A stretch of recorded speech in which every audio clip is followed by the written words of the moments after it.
So now that we set the wall, you may want to play with the flare here. So select this layer, and you have here some customization on the flare.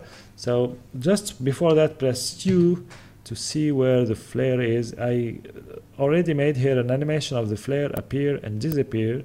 So just move it and here to be able to see it, and you can get rid of it if you want and make your own. But if you're not an advanced user, just place it somewhere when it will just pop up and then disappear. So once you set it here, we can see it. Now you can change the color of it. Yeah, yellow is good. Yeah, maybe this part in red. Just this streak, you know. The intensity, it's animated here, so just don't touch it. The scale, you can play with it.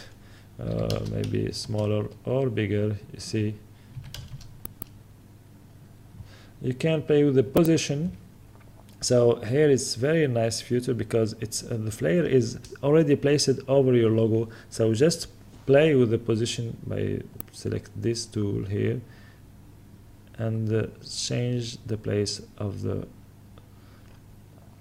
flare. But just to have a faster result, go quickly to the look. I know we'll see it later, but just and activate here the preview mode, because we'll still see the flare here, and go back to the flare. Here we can play with the position a lot faster. Suppose I want my flare to be here, for example, and be aware that this position is not the real flare position. It's just a tool that helps you to move it, but you can help it move it here from the values. So this value is about the X, and the X is here, is moving with your logo. So once you place your flare in the good position, you can shift it left or right. So suppose I want it here, and even if the camera animates, the flare will still here and will move with your logo. And you have just also the possibility to animate the flare like you saw in some of the previews. So suppose I want it to begin here and to end here. So just to create a point here, a keyframe here, and you see it already here, and then move in the timeline. We're not able to see it because so I just play with this keyframe of the intensity, move it forwards just to be able to see again the flare, and then scroll this value, this X value, to about here,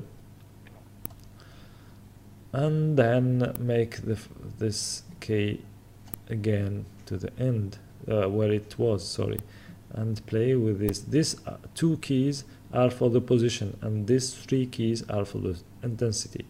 So now we have the flare that comes here and move over your logo.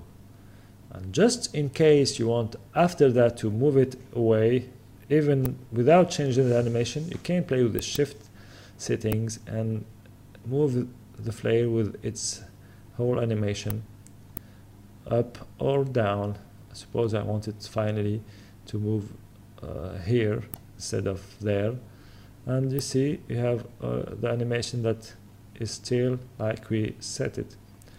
And once done, you can go back to the disable to activate mode preview. Voila. And you have also this Z position in case you want your flare to go in the Z space. Yeah. We may want to use the flare as a second light, so just play with the position here. Sorry, maybe 500. You see that our flare moves. So just in case you want to use this, and also you have this flare light. It's a light that is linked to the flare, and you can play with its intensity in case you want to use a second light here. but be aware just that this slide does not affect the shadows, so it's just here to maybe help you to have another more realism about the flare here. So let's get it back to 0 for now, and also the position to 0. And you will notice later that the flare is dynamic with the position of the camera, so if it's near the camera it will be more intense. So I think that's all for the 3D flare.